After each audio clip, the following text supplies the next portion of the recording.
मैं एक गांव के रहने वाला हूं और उसे गांव में एक चौधरी था जिसकी जमीन पर ज्यादा लोग खेती बाड़ी करके अपना गुजारा किया करते थे। उसी में मेरी भी गिनती थी। मेरे पास अपना कोई खेत नहीं था। मैं चौधरी की जमीन पर खेती करने को मजबूर था। गरीबी से बहुत परेशान था, इसलिए मैंने कुछ और सोचा। मुझे पता था इस तरह से कब तक पेट का पालूंगा। मैं शहर जाने का इरादा किया और निकल पड़ा अपनी नई राह की ओर। पहली बात तो यह थी कि इस शहर में मेरा कोई नहीं था। मेरी पत्नी के मामा रहते थे, लेकिन मैं उनसे कांटेक्ट नहीं करना चाहता था। मैं नौकरी की तलाश में इधर उधर भटकने लगा, लेकिन कहीं नौकरी नहीं मिली। एक तो गांव से चुपके चुपके आया था, क्योंकि गांव का चौधरी यह बिल्कुल नहीं चाहता था कि उसकी जमीन पर काम करने वाले लोग उसे छोड़कर कहीं और जाएं। इसलिए जाकर काम कर मांगने लगा, लेकिन लोग महंगाई का रोना शुरू कर देते थे। अब मैंने सोचा कि वापस अपने गांव चला जाऊंगा। जिस दिन मैं जाने की निकल रहा था, उसी दिन मुझे ईंट ढोने का काम मिल गया। इस काम से बहुत खुश हुआ, क्योंकि अब मुझे गांव जाकर चौधरी की गुलामी नहीं करनी पड़ेगी।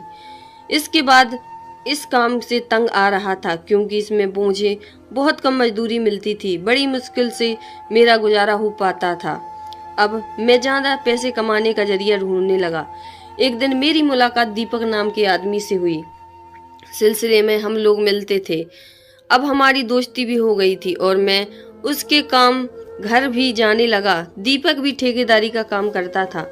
उसका काम भी ज्यादा नहीं चलता था।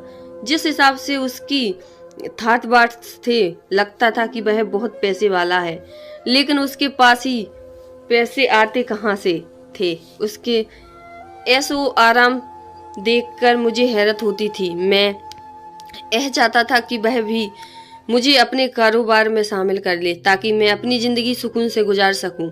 अभी तक अपने बिजनेस के बारे में कुछ नहीं बताया। बोला वह एक ठेकेदार हूँ। मैंने यह बात नोट किया था कि उसका ठेकेदारी बिल्कुल मन नहीं लगता था। एक दिन मैंने उससे पूछ ही लिया कि आखिर उसके पास इतनी दौलत कहाँ से आती है, क्या राज है।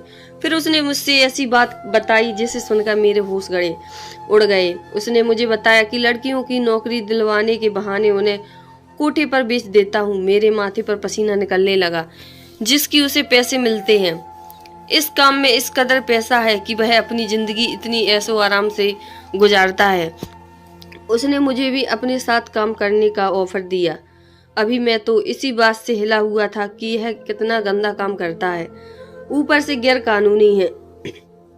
उसने मुझे कहा, तुम्हारे फैसले का इंतजार करूंगा। मैं घर चला आया और कब मैं अपनी गरीबी के बारे में सोचने लगा कि किस कदर मैं अपना गुजारा कर रहा हूँ और घर पर बीवी बच्चे पैसे भेजने का इंतजार करते हैं। इस सोचते सोचते पूरी रात गुजर गई। अगले दिन मैं काम पर निकल गया तो रास्ते में मुझे दीपक मिला। उसने मुझे फिर फैसले के बारे में पूछा तो मैं बिना सोचे समझे हाँ कह दिया था। दीपक मेरे फैसले से बहुत खुश हुआ और एक दिन हम कोठे पर चले गए। वहाँ बहुत सन्नाटा था। रात भर जागे लोग दिन में अपनी नींद पूरी कर रहे थे। कोठे की मालकिन के पास ले गया, जो लड़कियां खरीदने का काम किया करती थी। उसे औरत ने दीपक से पूछा कि क्या यह काम कर पाएगा, तो दीपक ने तुरंत हाँ कह दिया। उसने उस औरत को विश्वास दिलाया कि मेरे साथ ही काम करेगा। वह औरत मुझे ऊपर से नीचे तक देखती रही। फिर उसे औरत ने कहा, फिलहाल मुझे लड़कियों की जरूरत है, तो मेरे लिए लड़कियों का इंतजाम कर दो। मैं वहां से उठकर दीपक के साथ उसके घर आ गया। तब उसने मुझे कहा कि मैं गांव जाऊं और लड़कियों को नौकरी का साझा देकर यहाँ ले आऊं। दीपक भी ऐसे ही काम किया करता था। उसने मुझे कहा कि शहर के पास एक गांव है, तुम वहां जाओ और लड़कियों को नौकरी का साझा देकर यहाँ ले आओ। उसने मुझे गांव का पता दिया और मैं चल पड़ा। दीपक यह काम अकेले नहीं करता था, बल्कि उसका एक बड़ा गिरोह था। जब मैं गांव में गया तो मैं कहीं आदमी को धोखा, जो दीपक के ही भेजे हुए थे, वह बड़े अच्छे अंदाज में यह काम कर रहे थे। मेरा ठेकेदार छुट्टी नहीं दे रहा था, इसलिए मैं जॉब छोड़ दी। बताए हुए रास्ते पर चल पड़ा। मेरी आत्मा मुझे कचोट रही थी। गांव में पहुंचता तो शाम हो चुकी थी। मैं बस में उतरा, पैर आगे बढ़ ही नहीं पा रहे थे। मुझे एक काम करने में कोई खुशी नहीं हो रही थी। मुझे पैसे तो कमाने थे, लेकिन इस तरह से नहीं। मैं जबरदस्ती अपने आप को गांव में ले जा रहा था।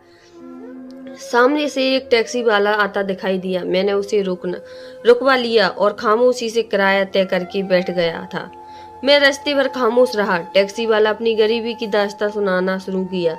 मैं भी तो अपनी गरीबी से जूझ रहा था और यहाँ तक पहुँचा था। टैक्सी वाले से अच्छी जान पहचान हो गई थी।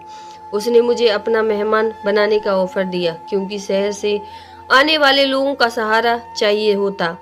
कुछ देर बाद टैक्सी वाला बोला कि शहर से लोग आए हैं जो लड़कियों को शहर ले जाकर उन्हें नौकरी दे रहे हैं। यह सुनते ही मेरे कान खड़े हो गए। फिर उसने बताया कि उसकी बेटी भी एप्लीकेशन जमा कराई है, वह 10 क्लास तक पढ़ी है। यह बताते हुए उसे अपनी बेटी पर गौरव महसूस हो रहा था और मुझे शर्म आ रही थी। मैं उससे नजरें नहीं मिला पा रहा था, क्योंकि अब तक मैं यह जान ही गया था कि नौकरी का बोलकर लोग जिसे यह गांव वाले अच्छा इंसान समझते हैं, वह लोग इन्हें ले जाकर कोठे पर बेच देते हैं। इसलिए जो अपने भविष्य के सपने देख रहे हैं उन्हें दीपक जैसे लोग खत्म कर देते हैं। और अब मैं भी इसी रास्ते पर चल पड़ा था। टैक्सी वाले की बात सुनकर मेरा मन हुआ कि मैं उसे मना कर दूं कि अपनी बेटी को शहर ना भेजो, वरना कभी वापस नहीं आ पाएगी। लेकिन मैं कुछ नहीं बोल पाया और उसका धन्यवाद करके आगे बढ़ गया। कुछ देर बाद दीपक के गुरु के आदमी मिल गए। कुछ दिन तक हम अपना काम करते रहे, मगर औरतों को गांव से शहर ले जाना आसान काम नहीं था। कुछ दिन ही की मेहनत के बाद गांव से शहर जा रहा था और मेरे साथ 4 लड़कियां थीं। वह भी बड़ी मुश्किल से तैयार हुई थीं। लड़कियां नौकरी के इरादे से मेरे साथ जा रही थीं। पहली बार शहर जाने से वह सभी घबराई हुई थी। मैं शहर पहुंचकर दीपक को कॉल किया और उसने मुझे उन लड़कियों को कोठे पर ले जाने को कहा। मेरा दिल बैठा जा रहा था कि कैसे इन बेचारी लड़कियों को नरक में ले जा रहा हूँ। मैं बहुत बड़ा पाप करने जा रहा था मुझे सब समझती थी, लेकिन पैसे की चमक और मेरी गरीबी से मेरे चेहरे पर एक पर्दा डाल दिया और मैं सही गलत भूलकर उन लड़कियों को लेकर जा रहा था। मैं लड़कियों को बताया कि हम नौकरी वाली जगह पर जा रहे हैं।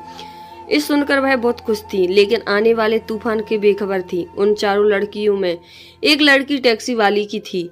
मैं उन्हें लेकर कोठे पर पहुंचा तो रात का समय था, लेकिन कोठी पर रात में भी दिन नजर आ रहा था। कोठे पर पहुंचकर सभी लड़के एक दूसरे को देख रही थीं, लेकिन कुछ बोल नहीं रही थी। कोठे को चारों तरफ देखती जा रही थी। ना वह सभी ग्राहकों की नजर उन लड़कियों पर पड़ी, बोले अपनी आकर्षित कर रही थी। दीपक भी वहीं मौजूद था। कोठे की मालकिन खुश हो गई थी, मुझे शाबाशी देने लगी। एक दूसरे को देख रही थी। अब समझ चुकी थी कि उनके साथ बहुत एक नौकरी का साझा देकर उन्हें यहाँ कोठे पर भेज दिया गया है। मालकिन ने नोटों की गद्दियां मुझे दी और मैं लेकर जा रहा था कि पीछे से उन लड़कियों की चीखों की पुकार सुनाई पड़ रही थी, लेकिन मेरी आंखों पर नोटों की चमक की पट्टी बन चुकी थी। इन पैसों से मेरे जमीर को मार दिया था। मैं उसकी चीख पुकार को परवाह किए बगैर आगे निकल चुका था। अब भी धीरे धीरे इस काम में माहिर हो गया था। कौन सी लड़कियां और औरतों को लेकर आता और उन्हें कोठे पर बेच देता। मालकिन मेरी इस काम से बहुत खुश होती। मैं हर बार अच्छा माल लेकर आता और मालकिन मुझे हर नोटों की गड्डियां देती। मैं उन पैसों को अपनी बीवी के पास भेज देता कि पुकार मुझ पर कोई असर नहीं डालती थी। मेरे अंदर सारे एहसास और जज्बात मर चुके थे। मुझे अब सिर्फ पैसे से मतलब था। मुझे काफी समय गुजर चुका था। मैं घर जाना चाहता था। दीपक ने मुझे इजाजत दे दिया। उसने कहा कि अपने गांव से शिकार रहना। मैं शैतानियत से सिर हिला दिया था। बहुत सालों बाद मैं अपने गांव जा रहा था। वैसे तो मैं हर महीने पैसे भेजता था, लेकिन अब थाट से गांव जा रहा था। जैसे ही मैं अपने घर पहुंचा, मेरी बीवी बच्ची ने बहुत अच्छे से स्वागत किया। बच्चे अब बड़े हो गए थे। मेरे घर के हालात भी पहले से काफी सुधर गए थे। मेरे घर में महंगे महंगे सामान थे। मेरे घर की काया पलट चुकी थी। जब मैं गांव से था तो खाने के लिए लाले पड़े थे, लेकिन अब सब कुछ बदल गया था और यह सब इन पैसों की बदौलत हुआ था जो मैं शहर जाकर भेजता था। मेरा बेटा भी अब जवान हो रहा था। उसने कहा कि मैं भी आपके साथ शहर जाऊंगा और पैसे कमा लूंगा। मैं उसे डांट कर चुप करा दिया। फिर मेरी नजर मेरी पत्नी की बहन पर पड़ी। वह बचपन से ही हमारे साथ ही रह रही थी, क्योंकि मेरी बीवी की माँ बाप अब इस दुनिया में बहुत पहले से चले गए थे। तब से मेरी साली हमारे घर ही रहने लगी, लेकिन अब वह जवान हो गई थी, लेकिन वह दिमागी रूप से कमजोर थी। उसके अंदर बचपन भरा हुआ था। कुछ दिन गांव में रहा। अब मेरे पास पैसे भी खत्म हो रहे थे। वह कहते हैं ना कि हराम के पैसे से कभी बरकत नहीं होती है। मेरे साथ भी यही हो रहा था। अब मुझे नया शिकार ढूंढना था। सबसे आसान शिकार मुझे मेरी साली ही नजर आई।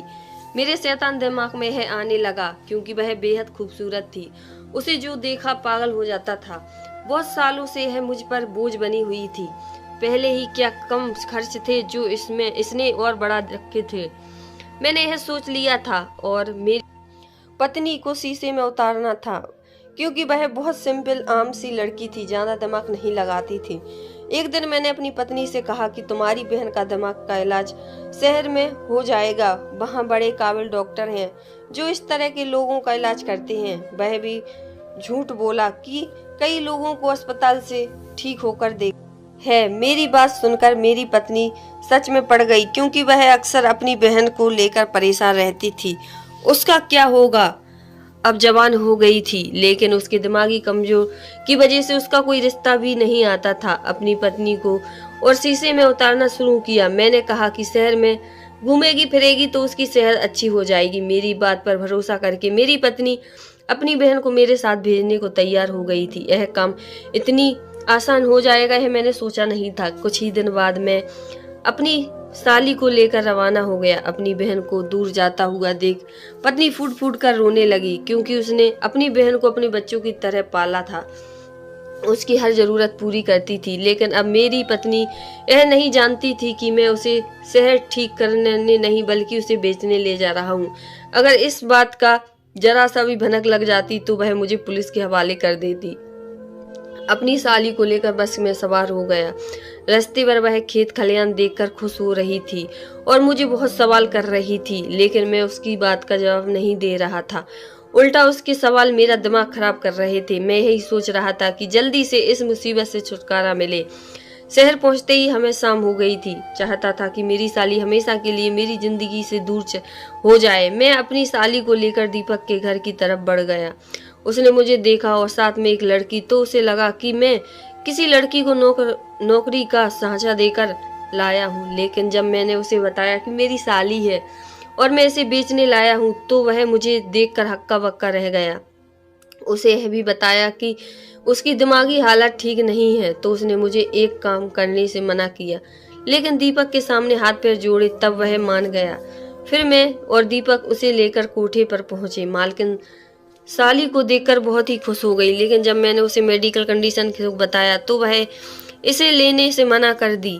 फिर मैं बहुत मनाया तो मान गई। मालकिन ने कहा कि अभी वह कुछ दिन इसको रखेगी, इसके बाद ही पैसे देगी।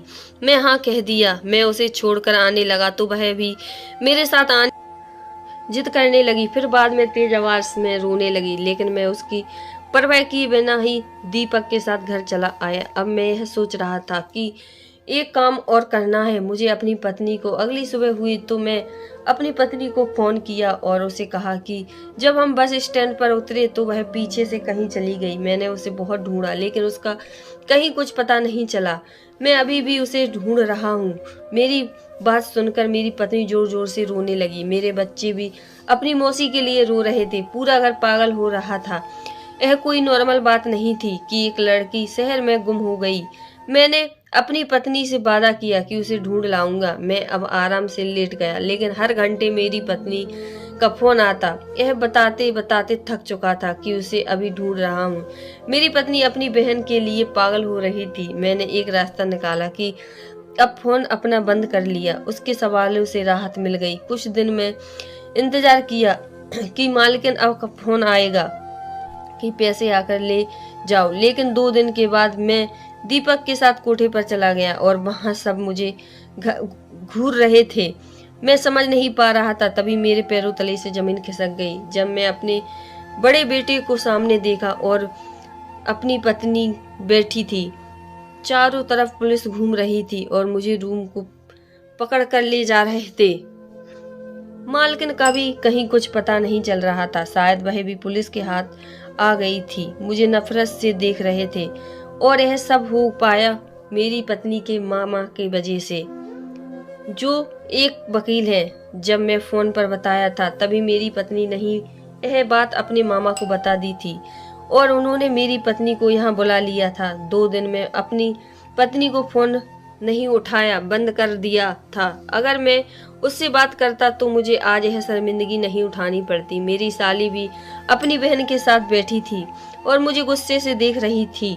मैं एक मुजरिम बना खड़ा था और मेरी बीवी और बच्चे मुझे लाल आंखों से देख रहे थे। मेरा मन यही हुआ कि जमीन फट जाए और मैं उसमें समा जाऊं। मेरी साली चिल्ला चिल्ला कर सबको यह बता रही थी। मैं ही उसे यहाँ छोड़कर गया था। मेरी पत्नी के मामा ने मुझे एक जोड़ का थप्पड़ मारा। कोठे की मालकिन पुलिस के पहले ही सब कुछ बता दी चुकी थी। मेरे करतूत सबको पता चल चुके थे। मैं अपनी साली के पैरों में गिर पर माफी मांगने लगा, लेकिन वह डर कर अपनी बहन के पीछे छुप गई। मेरी पत्नी ने मुझे धक्का दे दिया। पुलिस मुझे पकड़ कर ले जा रही थी। मेरी चीख पुकार का किसी पर कोई असर नहीं पड़ रहा था, जैसे मेरे ऊपर भी किसी लड़की की चीख पुकार का असर नहीं पड़ता था। इतिहास दोहरा रहा था। मेरे साथ वही हो रहा था। बहुत दिन जेल में रहने के बाद छूट गया। मुझ में अपने घर जाने की हिम्मत नहीं हो रही थी। मैं जैसे ही घर पहुंच, कोई मुझसे बात करना कि दूर मेरी शक्ल तक देखना को तैयार नहीं था। शहर चला आया और मेरे लिए यह सजा भी कम होगी, क्योंकि मैं बहुत जुर्म किए हैं। कहानी पसंद आए तो चैनल को लाइक, शेयर, सब्सक्राइब करना। हर हर महादेव।